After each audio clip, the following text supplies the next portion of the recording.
Hello, everybody, and welcome to the Magical Learning Podcast for this week. Magical Learning is a training and facilitation organization that's been running for over 25 years and worked with global thought leaders like John Mattone and Robin Sharma. Each week, we talk to an expert about their field, and this week we've got a really exciting one, and we'll get to them very shortly. But first, we've got to check in with the regular team, as always, and see how things are. So, CEO Graham, how are you going this week? How's things? Hi, Jez. Hi, everyone. Things are brisk, fresh, cold. Let's just go with cold. I'm up in Canberra for a couple of days, trying to sort dear old dad out. And yes, we're just getting a taste of what winter might be like when it arrives. But other than that, I'm good. Only 3 more sleeps to go, so I'm excited about that. I'm sure people will be shocked to hear that Canberra's cold. I'm sure shocking information. Look, it's unusual. I will acknowledge that it is unusual, but it's here. Well, very good. Thanks for joining us today, Graham. Excited to have you on. Leggers, how are you going this week? How's things? Oh, yeah, things are pretty good. I went and saw Project Hail Mary last night, which was quite fun. I enjoyed it. Had a couple of laughs, bit of sad, bit of action. So it sort of covered a couple of bases there. So that was good. And I've just been doing the ML website. She's going to have a new look very soon. So keep your eyes peeled in the next, I would say, fortnight, because that's when I got to get it done by. So check back at our website in a fortnight, or maybe before then, depending on the release of this. Let's say it should be done by the time this podcast is out. You should be able to go check out the website and its updated aesthetic, I'd say. So good work, Allegra. And Theresa Miller, our guest today. How are you going this week? I'm really good, thank you. Thanks for the opportunity to be on your Magical Learning podcast. I've had a great week. I've been doing some media training for academics at UNSW, which has been really interesting, including a professor who worked on that vaccine for a dog's cancer, which was successful. That was exciting. And I've been spruiking my book left, right and centre, podcasts like this one, and writing articles for various publications. It's been busy. It's been really busy. It's been good. Well, we're so excited you could fit us into your busy schedule. And for people that aren't watching the video, you can check that out on YouTube and Spotify to see the cover of the book in Theresa's background there if you want to see kind of the look of the book. And Danette, our Director of Learning, how are you going this week? Yeah, good. Apologies for being late. My doctor ran over this morning, so I got there super early and still ended up late. So have driven straight back from Wagga. Grateful to be here. We appreciate you being on. Very exciting, Danette. Now, a bit about our guest, Theresa Miller. Theresa Miller is a former journalist with 20 plus years experience in Australia, Switzerland, and the UK. You might have heard of some of these places in which she's worked: Sky News London, Good Morning Britain, CNN, Europe Business Channel, Channel 7, 9, SBS, ABC, as well as the Radio National. Now, Theresa works as a media trainer, coaching people from across all industries, from CEOs and academics to climate campaigners, entrepreneurs, and artists, to communicate confidently, clearly, and concisely. But that's not all. She's just written the exciting new book, Speak Up, which we mentioned before, How to Be a Successful Presenter and Media Spokesperson. In Speak Up, Theresa shares how to successfully share your expertise and experience with an audience, whether it's creating an inspiring work presentation or media release, blitzing a job interview, or nailing your message on a podcast like this, panel, TV, or radio interview. We also wanted to mention that, Theresa, you've also been trained to be a trainer. So that's another... Like, if we wanted to add all these different layers of things that you've got experience in, you've got like a wealth of experience in, that's another one. So I think that's another sort of entry point. But Theresa, did I leave anything out? I think that's a really amazing resume so far. No, I think for your audience, it's probably enough. Well, we're so excited today because, like I mentioned, your book covers things that I think everybody is going to be dealing with in the 2020s, whether it's giving a presentation or whether it's a bit of media training if you want to be on a podcast or TV, radio, bigger sort of media. So I guess, Theresa, do you want to give us a little bit about your book today before we dive right in? Yeah, so Speak Up is an really easy to use guide. It's designed to help people give the tools and the strategies and the tips to step up to the microphone, tell your story, share your expertise, your insights, maybe your first-hand experience, and make an impact.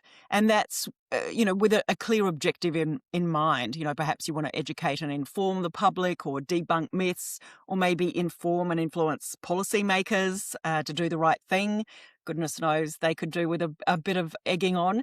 It's also really useful if you want to inspire perhaps the next generation, people to step up and be in your industry. Maybe celebrate your hard work and your team's successes, and to shine a light on what you're doing. I think too many of us are our industry's best kept secrets. And, we chug away, we do the very best for our clients and for our customers. People love us, word of mouth, but really nobody knows us outside of our little circle. And Australians in particular, we really don't like to put our heads above the parapet. We don't, it's the tall poppy syndrome, which I still think lingers. And we don't want to crow about what we do.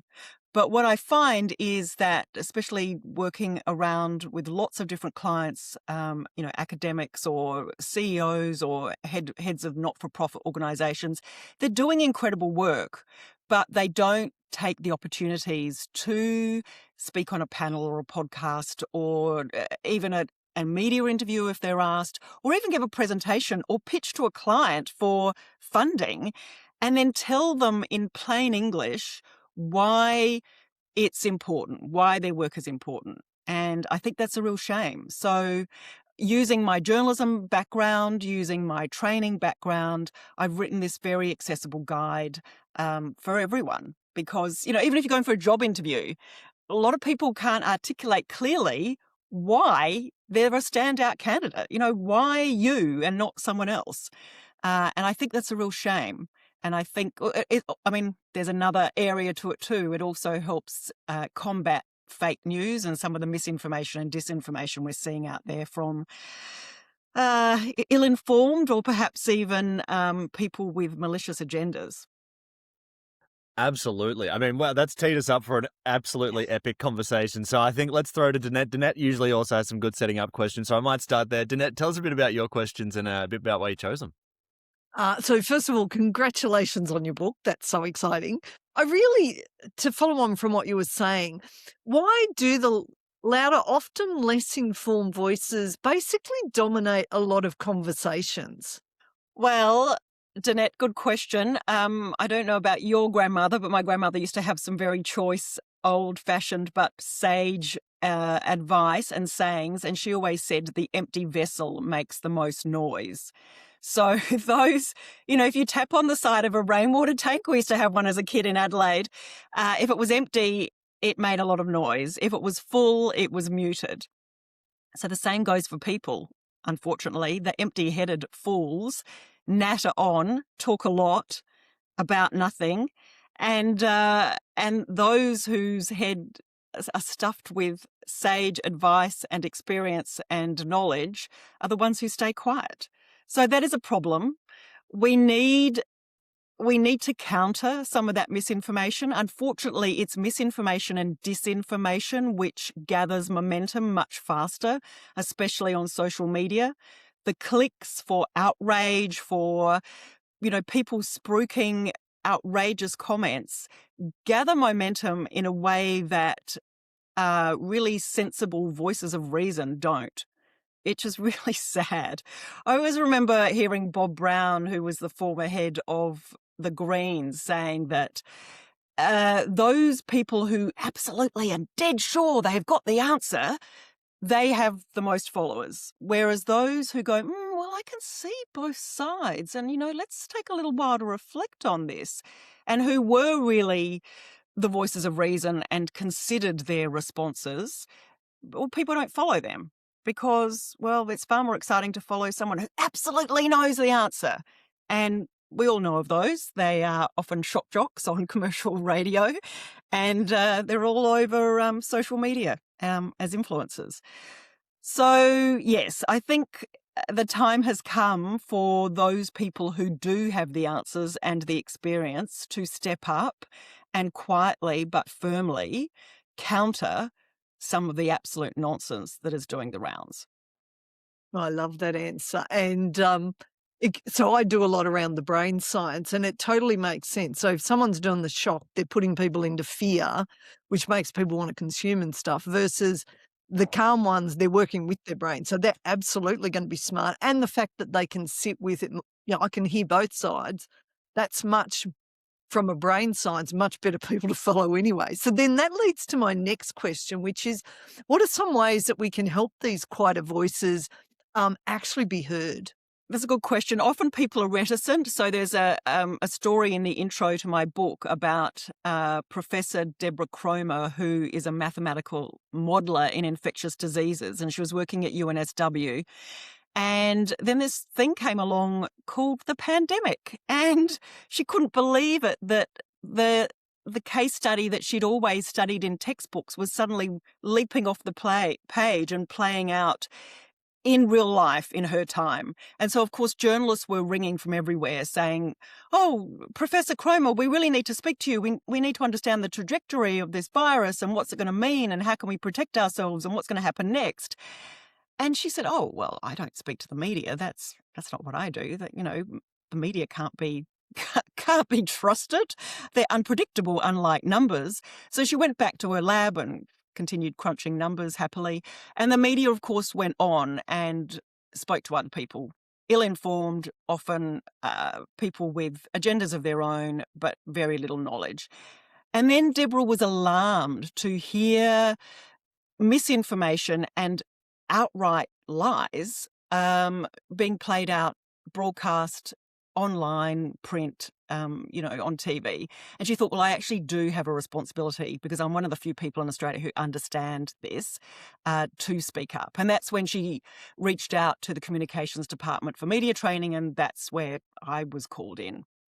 So I think one of the first things you can do if you're thinking, well, I know my job, but I'm not going to speak to the media, or I'm not going to speak publicly, think about, you have a responsibility to set the record straight, to allay people's fears, to give them facts and reason, and you actually can be of a great service.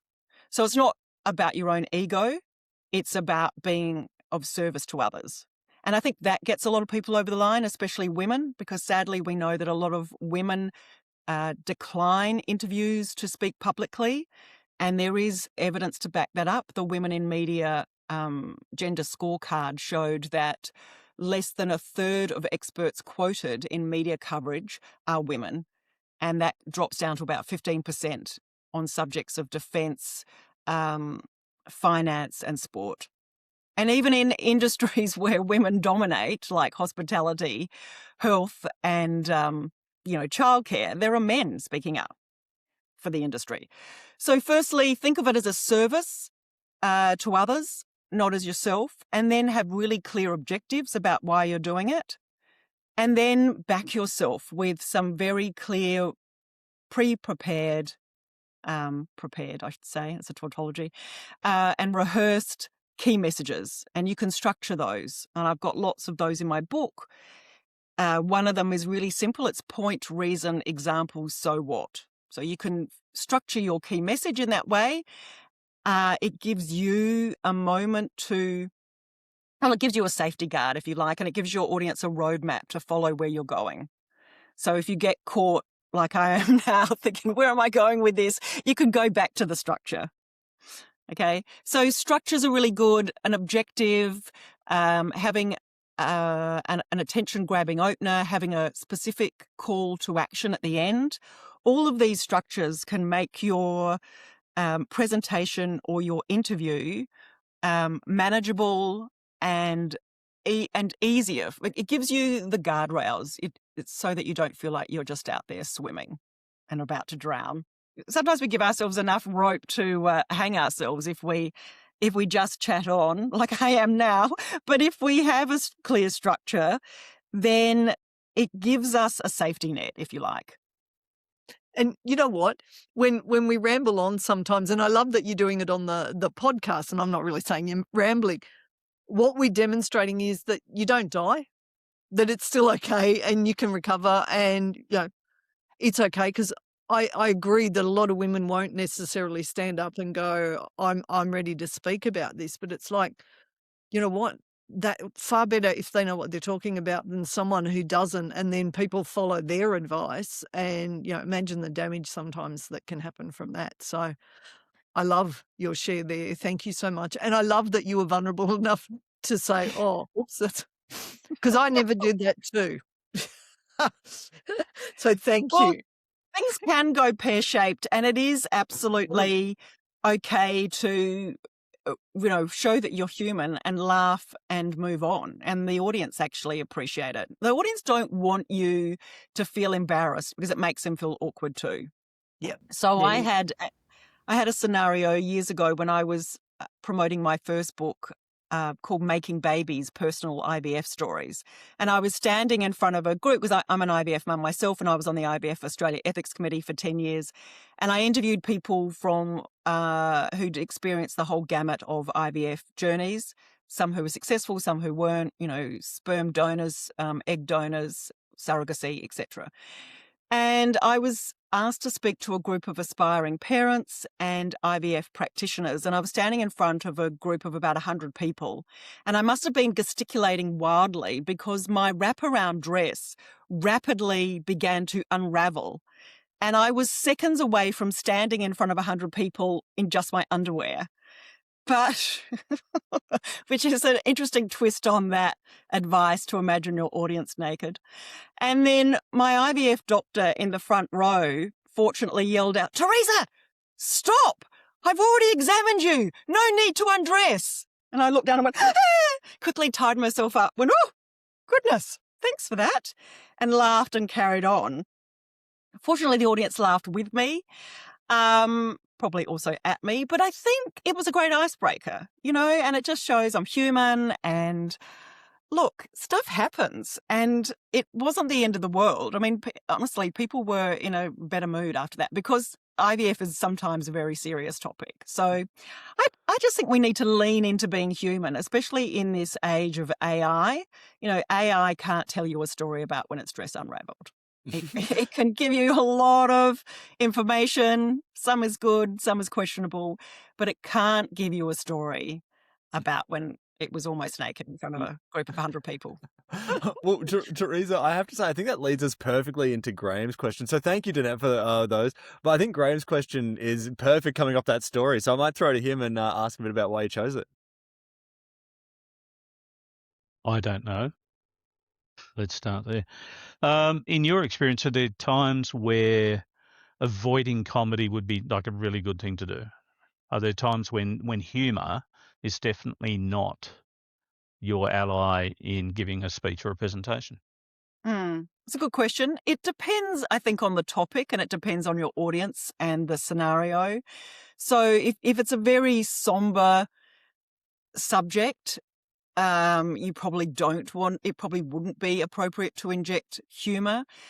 And at the same time, if you do, it's important to be respectful of the audience. So you don't ever want to make fun of other people or other groups of people. Fortunately, humour has evolved over the years, and it's not acceptable anymore to make fun of women or, people living with disabilities or people, from different countries.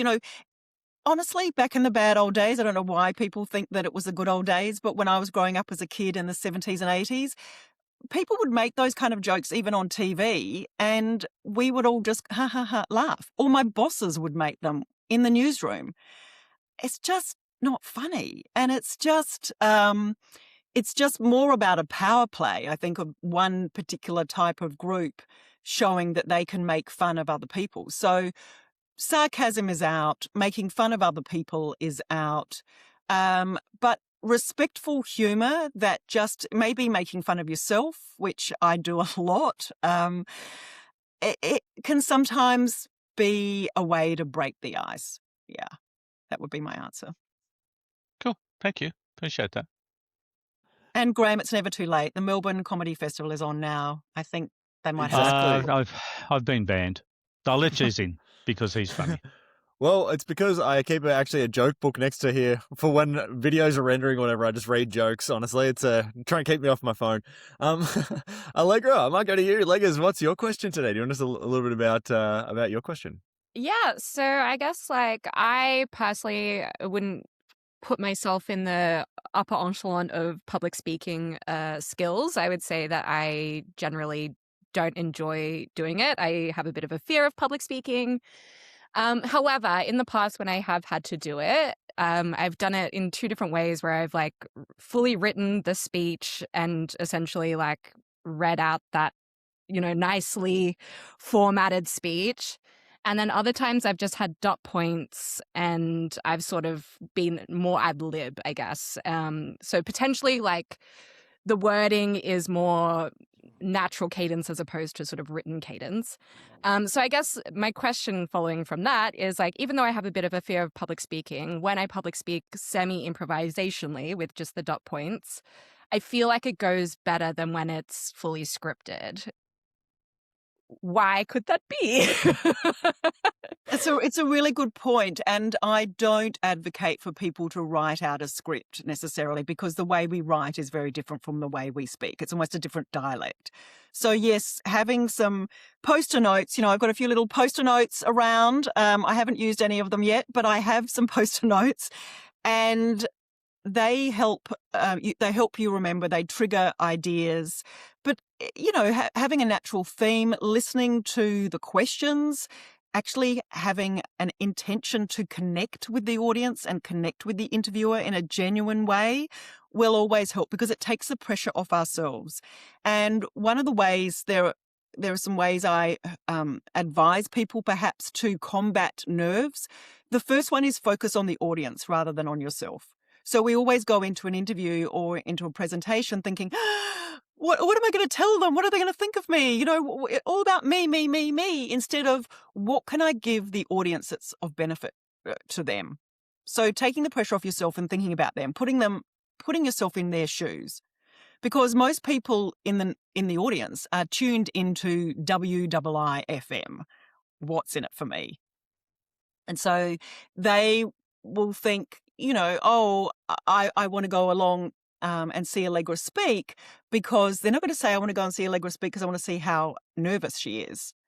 It's like, I don't think that's on their agenda. It's, I want to go and see Allegra speak because she's really good at graphic design. She's really good at her job, and I'm not very good at that, and she might have some tips for me. So people are tuned into, how can this information help me?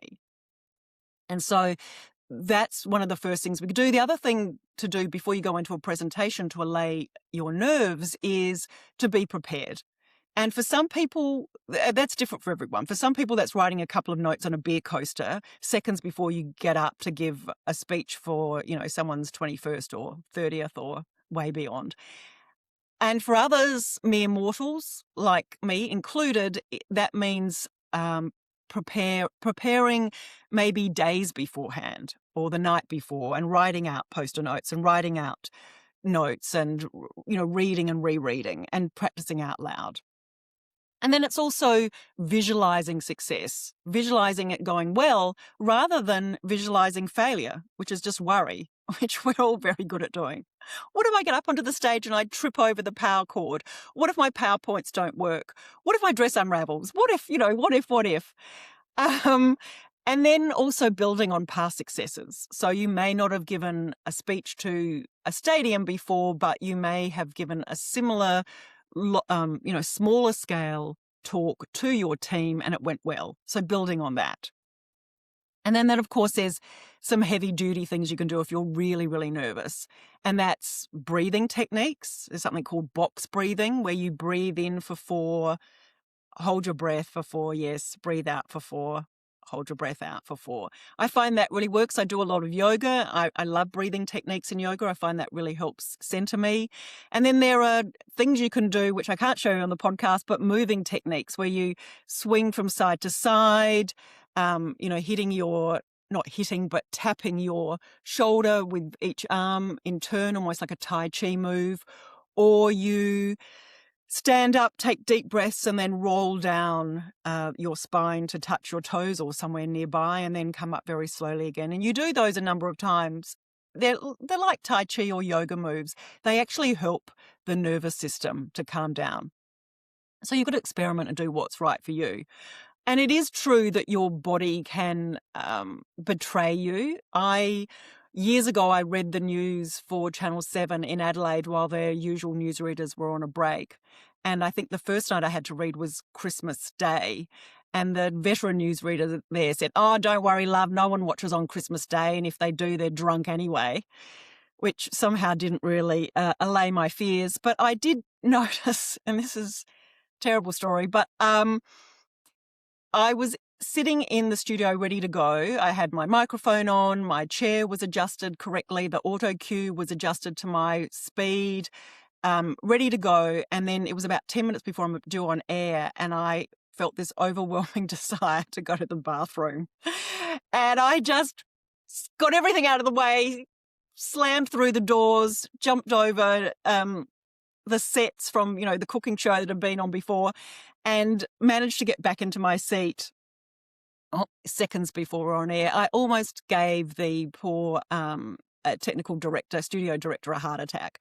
But that is when fear strikes your bowels. That's really no other way around it. That's the meaning of scared. So, sorry, you might have to bleep that out. It is really just the way your body processes adrenaline. And the only thing you can do is keep on rehearsing and practicing and trying to bring down make your central nervous system realize that you're not going to be eaten by a saber-toothed tiger, that it is okay. But yeah, it's really uncomfortable. I hope that answers. So Allegra, That's good. I feel like I have used the box breathing technique as well before, but yeah, and also I also find that sometimes when I'm very anxious, my tummy also joins in. So I feel like maybe I'll try some more stretching prior to them and breathing and the movements. But thank you. And no one's there thinking, I want to see how nervous Allegra is. They're thinking, I really want to hear what she's got to say, because I'm sure it'll be useful. Yeah. Awesome. Thanks. No, thank you for that. I think that's very helpful. Very good to get those practical skills, especially for people that, struggle with public speaking. I think that's a really good one. I'm going to quickly get to my question here, and then I think we'll get some wrapping up, because it's been a great chat, and I've loved all the information. So I love the approach that you've taken to writing this book, because I think you've got such a good background to write something like this. And I wanted to kind of get a little bit into your process here, because not only have you done so much, obviously in front of the camera, on stage, public speaking, and you've accumulated your own experience within sort of that world. And then also, as a journalist, you're great at researching, getting bits of information from external factors. So I was kind of wondering, in terms of writing this book, how did you balance your own experience in media and public speaking with sort of the research factor of asking other people with your journalism experience? Good question. I did have a structure, and a lot of it follows the way that I teach. So the first half of the book is in presentation skills, giving people tools and techniques to combat nerves, to structure their presentation, have a clear objective, a storytelling arc, if that's appropriate. A call to action, getting rid of jargon, using plain English, all those sorts of tips. And then the second half is more on speaking to a journalist or on a panel or a podcast. So it follows the arc often of the way I train.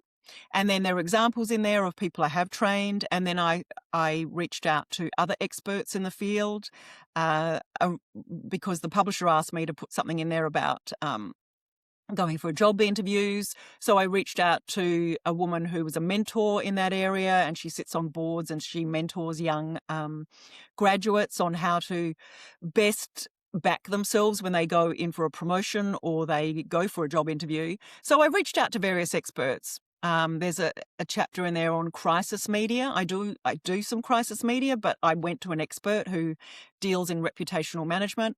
So, a book is a collaborative thing as well. It's not just me on my own. That would be boring, sitting there for 3 months, tapping away. It was a lot longer originally. I thought I had some hilarious anecdotes in there, but apparently they weren't. So the editor, did a bit of slash and burning. But that's okay, because having been a journalist, I'm really used to having my copy edited. So I've got a very tough skin. And so it's become a very slim volume, but it's easily accessible. And I think that's probably for the best. And I can use my corny stories in podcasts like this. So it's win-win. And look, we love to have them. Honestly, it's exactly what we're looking for. So no, I think that's great. And I was saying to you, I think that I love when we get a journalist on, because one of the skills of journalism is really understanding how to tell people things. So it's really good when you get them being an expert. They can really allay it and sort of tell people in a very clear and concise way. So really excited for people to read this one. I'm going to grab some final thoughts from people here because there's been so much in here. I want to hear what people sort of took down. So I might start with Graham. Graham, did you have any final thoughts on today's conversation? I did, yes. Theresa, thank you for being part of this. I've got stacks of notes. The things that, a couple of things that really resonated for me. The first was, we must have had the same editor, or we went to the same comedy school thing to start with. And shame on your editor for slashing and burning. How dare they?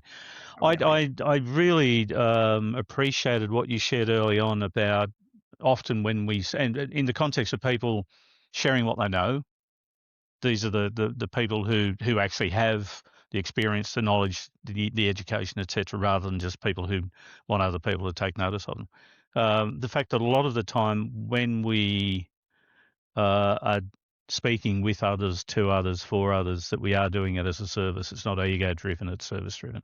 That, for me, was probably the most valuable reminder. So thank you. Really appreciate it. It's been great. Thank you. Thanks for that insight. Awesome, yeah, and thanks, Graham. Great questions today. I'll throw to Danette. Danette, did you have any final thoughts on today's conversation?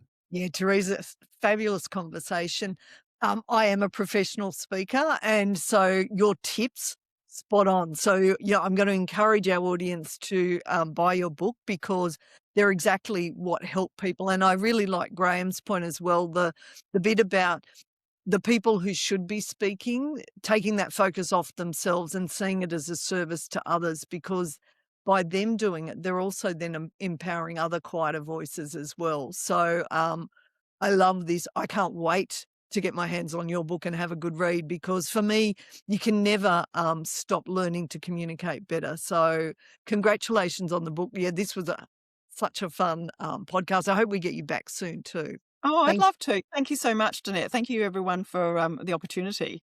Thank you. Allegra, any thoughts? Do you feel better now about the idea of speaking up? Yes, yeah, no, I feel like, and like also to carry on from the points of Danette and Graham, but it's like, I think there's so many people that are speaking out right now that don't know anything. And like, I watched the Manosphere documentary recently, and they speak about knowing what women want more than women. Obviously, these people are deluded, but they do have loud voices, and they are heard all over the world by a large following. So I think it's like your point that like people that actually do know things, potentially in this instance women, should be, emboldened to speak up more. And if they are feeling nervous about speaking up more, they can do the techniques that we talked about to potentially like sort of start changing some of these narratives that are sort of going on around the world, different subjects, lots of loud voices. But yeah, so I think, you have a lot of really great points here, and I hope that I don't have any public speaking gigs lined up, but next time I do, I will be sure to reference some of your work. Well, even when you're presenting to your team, telling about the fabulous new website that you're making for them and walking them through it, I'm sure this is the team. That's okay. You can walk them through it in an elevated way, in a structured way. Mm-hmm. But yeah, anyway, thank you so much, and congrats on the book. I'm excited to read it. Thank you. You can also listen. It's an audio book as well. Gosh, nice. If you want to, listen to me while you're walking the dog or making dinner. Yeah. I mean, I think- Well, I mean, that's definitely going to work for this audience because they're already listening to a podcast. So you can just put that on straight after this. Just continue the listening experience, I'd say. Thank you. Well, look, I do feel, I mean, I know there's jokes aside, I do feel that now more than ever with AI, with a lot of false information out there. I've been watching the ABC's Matter of Facts, which is interesting, by Hamish MacDonald, and he looks at how issues in even small towns around Australia or around the world have been blown out of proportion by false information on social media, and it's quite alarming. So I do really think we need the voices of reason, the credible, authoritative, knowledgeable voices of reason to step up, and we need more women. We need more people from diverse backgrounds, people living with disabilities, with all, neurodivergent people. We need people to share their lived experiences because that better represents the society we live in, and not just the sorts of people, the people with the loud hailers, like in the book. But we need everyone who's got the experience and the knowledge to, and not in every area, but to stick to their lane and say, look, actually in this area, I've been working here for 20 years and my experience shows this, not what you're saying. In a non-combative way, but in a way that makes people think, well, that person seems to know, they've got good credentials.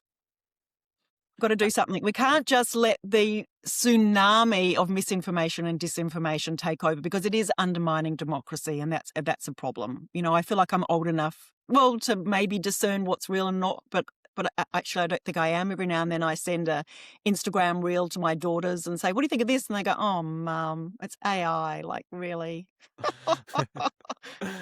So we are all victims to to mistruths, sadly.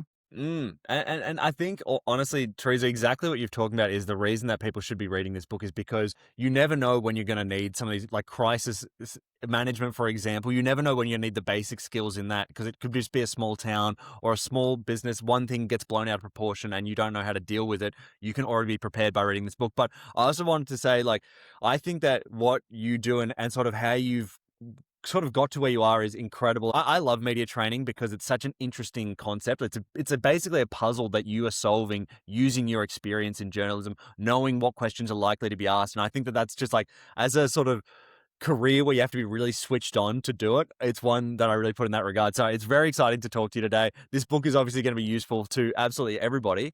I guess I just wanted to grab some any final thoughts that you had, Theresa, and did you want to tell people where they can pick up the book and reach out to you? Yeah, so it's in bookshops in Australia at the moment. It's on Amazon and Booktopia and all the usual platforms. You can also get the Audible version. I think Booktopia and Audible have it as well. If you just Google Speak Up. There are some other books called Speak Up, unfortunately, but it's Speak Up, How to Be a Successful Presenter and Media Spokesperson by Theresa Miller. And I'd love you to leave a review on Goodreads or on Amazon. That really helps people to discover it, people who need it. And I'd love to hear from you. I'm also on LinkedIn. I'm pretty active on LinkedIn. And yes, I do have an Instagram as well, TM Media Trainer. So TM Media is my business name. And and I run media training and presentation skills for all industries from all walks of life. Excellent. Well, those links will be available in the podcast description, so you can click away and go have a look there and grab yourself a copy. I want to thank everybody on the call today, the regular team. Thank you for some great questions. Theresa, great answers. I think we've got so many more that we can ask you, but we'll have to have you back on for another episode. To everybody that's been listening, subscribing, thank you so much. The show's been growing nicely. And as always, everybody, have a magical week.